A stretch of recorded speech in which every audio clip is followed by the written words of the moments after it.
मेरे साथ इस वक्त हमारे संवाददाता दिल्ली से लाइव रिपोर्ट कर रहे हैं। वेरी गुड मॉर्निंग राजू राज। मेरे साथ अंकुर त्यागी मुंबई से लाइव रिपोर्ट कर रहे हैं। Very good morning Ankur Tyagi. और विशाल पांडे को मैं देख पा रही हूँ जो कि लखनऊ से मेरे साथ लाइव रिपोर्ट कर रहे हैं। वेरी गुड मॉर्निंग विशाल पांडे। मैं लौटूंगी आपके पास, राजू राज आपके पास आती हूँ। जो टेरर मॉड्यूल था आतंकियों का, उसको किस तरीके से नेस्ते नाबूद किया गया है, चाहे केमिस्ट्री हो आतंकियों की या फिर पूरी हिस्ट्री हो, उनको खंगालते हुए एक बड़ी सफलता हासिल की है। ये प्लानिंग कितनी मैसिव थी राजू राज? दिल्ली पुलिस की स्पेशल सेल की इस बड़ी कार्रवाई में बहुत बड़े खुलासे और बहुत बड़ी सफलता हासिल हुई है राजू राज। देखिए बिल्कुल निधि, लगातार दिल्ली पुलिस के स्पेशल सेल टेरर मॉड्यूल पर काम कर रही थी। दिल्ली पुलिस को पिछले काफ़ी दिनों से इनपुट मिले, लेकिन सबसे बड़ी बात है कि पिछले 1-2 साल से हम लगातार ये देख रहे हैं कि तमाम ऐसी गतिविधियों को अंजाम देने के फिराक में पाकिस्तान और ISI की एजेंसी थी, जिसे लगातार दिल्ली पुलिस के स्पेशल सेल और दूसरी जाँच एजेंसियों ने नाकाम साबित किया। इस बार भी ऐसा हुआ है। 6 जिन आतंकियों को गिरफ्तार किया, जिसमें से 2 पाकिस्तान में जाकर पाकिस्तान के सिंध प्रांत में ठट्टा इलाका है, वहां पर ट्रेनिंग ली थी। ये वही जगह है जहां पर कसाब जैसे आतंकी को भी ट्रेनिंग दी गई थी। दूसरी जो सबसे महत्वपूर्ण बात है कि वहां पर ट्रेनिंग लेने के लिए ISI का सेफ हाउस माना जाता है और वहां पर आर्मी के द्वारा, आप कह सकते हैं कि आर्मी द्वारा प्रशिक्षित लोगों ने उन्हें इन दोनों को ट्रेनिंग दी है। हिंदुस्तान आकर यहाँ पर जो डी कंपनी है वो उन्हें लॉजिस्टिक सपोर्ट दे रहा था, यानी पैसे मुहैया कराना, किस जगह जाना है, लोकल सपोर्ट कैसे देना है, वो इसका काम था। कहीं ना कहीं 6 आतंकियों को गिरफ्तारी से साफ तौर पर जाहिर होता है कि बड़े आतंकी हमले पूरे देश में होने की प्लानिंग थी। और जिन 2 लोग यहाँ से ट्रेनिंग के लिए पाकिस्तान भेजा गया था, उनके साथ 14 और लोग भी थे जो बंगला बोलते थे, उन्हें ट्रेनिंग के लिए भेजा गया। तो कहीं ना कहीं एक बड़ी साजिश को अंजाम देने के फिराक में थे। और जो दिल्ली पुलिस के स्पेशल सेल ने पूछताछ के दौरान ये बताया है कि चूंकि पूरे देश में अभी त्योहारों का सीजन आने वाला है, नवरात्रि और रामलीले के दौरान ऐसी आतंकी गतिविधियों का अंजाम दे जिससे देश का सौहार्द बिगड़े। उत्तर प्रदेश को चूंकि इसलिए सिलेक्ट किया गया, चुना गया था, क्योंकि आने वाले टाइम में उत्तर प्रदेश में चुनाव हो और चुनाव को मद्देनजर कैसे सांप्रदायिक सौहार्द बिगाड़ा जाए, यही भी एक बड़ा अभी पूछताछ में सामने आया है। तो लगातार इन 6 आतंकियों से दिल्ली पुलिस पूछताछ की गई है। इन्हें कोर्ट में देर रात प्रोड्यूस किया गया है। 4 आतंकियों को 14 दिन की पुलिस रिमांड में भेजा गया, उनसे पूछताछ लगातार चल रही है। 2 आतंकी जो हैं, जिन्हें आज दिल्ली के पटियाला हाउस कोर्ट में पेश किया जाएगा, उनके भी रिमांड लेने की कोशिश की जाएगी। तो जो मॉड्यूल काम कर रहा था, वो मॉड्यूल देश के अलग अलग हिस्सों में, अब देखिए महाराष्ट्र से लेकर राजस्थान, राजस्थान से दिल्ली, दिल्ली से उत्तर प्रदेश, तमाम राज्यों में इनके मॉड्यूल काम कर रहे थे। दिल्ली पुलिस की कोशिश है कि इनको जो लॉजिस्टिक सपोर्ट देता है उनकी पहचान की जाए। स्लीपर सेल कौन है जो इनको पनाह दे रहे थे, जिनके जरिए ये देश के अलग अलग हिस्सों में पहुंच रहे थे। दूसरी जो सबसे महत्वपूर्ण बात है, इनके पास से जो विस्फोटक बरामद हुआ है, IED बरामद हुआ है, हैंड ग्रेनेड बरामद हुआ है, 1 किलो RDX। तो कहीं ना कहीं इस तमाम जो असलाहें हैं उनसे जो उसके जरिए देश के अलग हिस्सों में ये वारदात को अंजाम देने थे। टारगेट भीड़ भाड़ वाले इलाके था, टारगेट किलिंग भी इनका एक मोटिव था। यानी कोई ऐसे बिल्कुल राजू राज, टारगेट देश के अलग अलग राज्य थे, टारगेट भीड़ भाड़ वाले इलाके थे, टारगेट त्योहारों से पहले देश को दहलाने की साजिश के तहत था। इस पर मुंबई से आइए अपडेट लेते हैं। अंकुर त्यागी मेरे साथ लगातार है। अंकुर, आतंकियों का जो प्लान डी था उसमें जो बड़े तौर पर फंडिंग थी, वो जिस तरीके से दाऊद इब्राहिम के भाई की थी, वो सामने आती है। ISI का जो खौफनाक प्लान है वो सामने आता है। इस प्लान डी को परत दर परत खंगालना और उसके बाद ये बड़े खुलासे होना इस बड़ी कार्रवाई के तहत।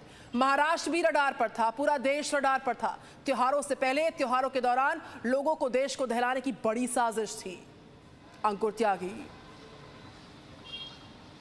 अब देखिए दीदी, पहले तो मैं बता दूं, मैं जिस जगह पे खड़ा हुआ हूं ये धारावी पुलिस स्टेशन है। यहाँ पर ही जान मोहम्मद शेख का जो परिवार है, जिसमें 2 बेटियां हैं और उनकी जो वाइफ हैं वो पूरी रात यहीं पर रुकी हुई हैं। हो सकता है सेफ्टी पर्पज से उनको यहाँ पे रखा गया हो, क्योंकि जब जैसा इसका खुलासा हुआ था उसी के बाद जो क्राइम ब्रांच की जो टीम है, 2 टीम का यूनिट 4 और यूनिट 5 की जो टीम थी वो उनके घर गई थी।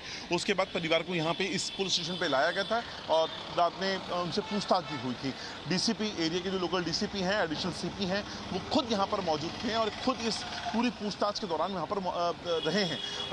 अब लाइन ऑफ इंक्वायरी क्या रही है? बेसिकली क्राइम ब्रांच अब ये जानना चाहती है, जो ये जान मोहम्मद है, ये इसका नेटवर्क क्या था, ये अचानक से इतना रेडिकलाइज हुआ कैसे? क्या ये अचानक से धर्म के प्रति बहुत ज्यादा इसका एक झुकाव बढ़ गया था, या उन किन परिस्थितियों में वो इन लोगों के करीब आया है, ये पुलिस को पता करना है। इसके अलावा अनीस इब्राहिम जो है, जो कि दाऊद का भाई भी है, आप यकीन मानिए बहुत साल पहले दाऊद अपने पूरे परिवार के साथ यहाँ से जा चुका है, लेकिन आज भी उसका नेटवर्क पूरे मुंबई में है। और पूरे मुंबई छोड़िए, मुंबई के आसपास का जो पूरा इलाका है, वहाँ पर रियल एस्टेट से लेके और तमाम जो दूसरी चीजें हैं, धमकी देने तक के हमने ऑडियो कॉल अभी हाल ही में क्राइम ब्रांच ने रिलीज किए थे, जो इस बात को एस्टेब्लिश करते हैं कि दाऊद का अपना एक नेटवर्क है, भले ही वो स्लीपर सेल की शक्ल में हो या छोटे मोटे गुंडे हों जो कम पैसों में किसी की हत्या करने से डरते नहीं है। इस तरह के नेटवर्क के लोग मुंबई, महाराष्ट्र समेत दूसरे और भी स्टेट्स में शामिल हैं। इसमें यूपी आता है, इसमें बिहार आता है, वेस्ट बंगाल आता है। ये बात तो खुद क्राइम ब्रांच के ऑफिसर्स इस बात को कंफर्म करते हैं। एक बहुत बड़ा नेटवर्क है और इसी नेटवर्क का इस्तेमाल इस पूरी की पूरी साजिश में किया जाना था। हमने इससे पहले देखा था कि जब मुंबई ब्लास्ट हुए थे 90 के दशक में, तब ऑफिशियली दाऊद इब्राहिम को उसमें आरोपी बनाया गया था। उसको कहा गया था कि इसी ने जो टाइगर मेमन की मदद भी की थी, मैं लौटूंगी लखनऊ से अपडेट लेते हैं। विशाल पांडे मेरे साथ है। विशाल पांडे, निश्चित तौर पर जो यूपी एटीएस है उसके भी हाथ बड़ी सफलता लगी है, और जो UP ADG law and order है उनका साफ तौर पर कहना है कि पूछताछ मामले के तहत जारी है, लेकिन साथ ही साथ जो बड़े धार्मिक स्थल हैं सूबे के, उत्तर प्रदेश के बड़े पॉलिटिशियंस और बड़े त्योहारों पर किस तरीके से एक बिग प्लानिंग थी, एक मैसिव प्लानिंग थी, उसका खुलासा हुआ है। पूछताछ अभी जारी है, यानी कि और ऐसी कई सारी परतें हैं जो खुलकर सामने आएंगी। अब तक का इनपुट क्या है विशाल पांडे, विस्तार से समझाइए। Over to you.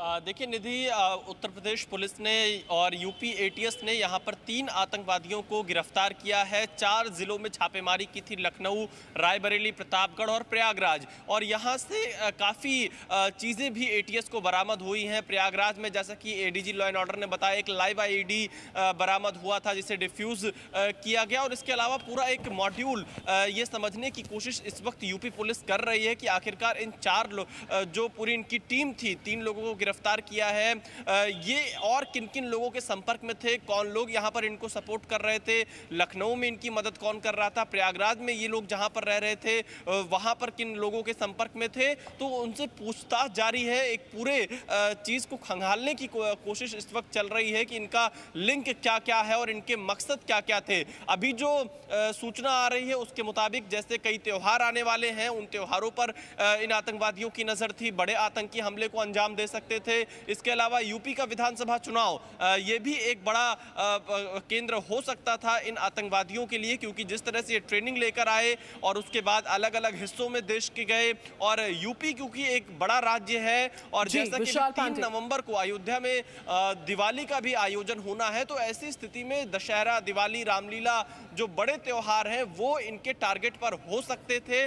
लेकिन समय रहते हमारी एजेंसियों ने इनको पकड़ा है, पूछताछ जारी है और कौन लोग इनके संपर्क में रहे हैं यूपी से लेकर अन्य राज्यों में, उन पर अब काम चल रहा है, उनको पकड़ने को लेकर पूछताछ में। निधि। विशाल पांडे, बहुत शुक्रिया आपका। अंकुर त्यागी हमारे साथ मुंबई से थे, विशाल पांडे मेरे साथ लखनऊ से रिपोर्ट कर रहे थे और साथ ही साथ राजू राज दिल्ली से रिपोर्ट कर रहे थे। आप तीनों का शुक्रिया। इस खबर पर अपडेट्स आएंगे, फिर से लौटेंगे आपके पास। बहरहाल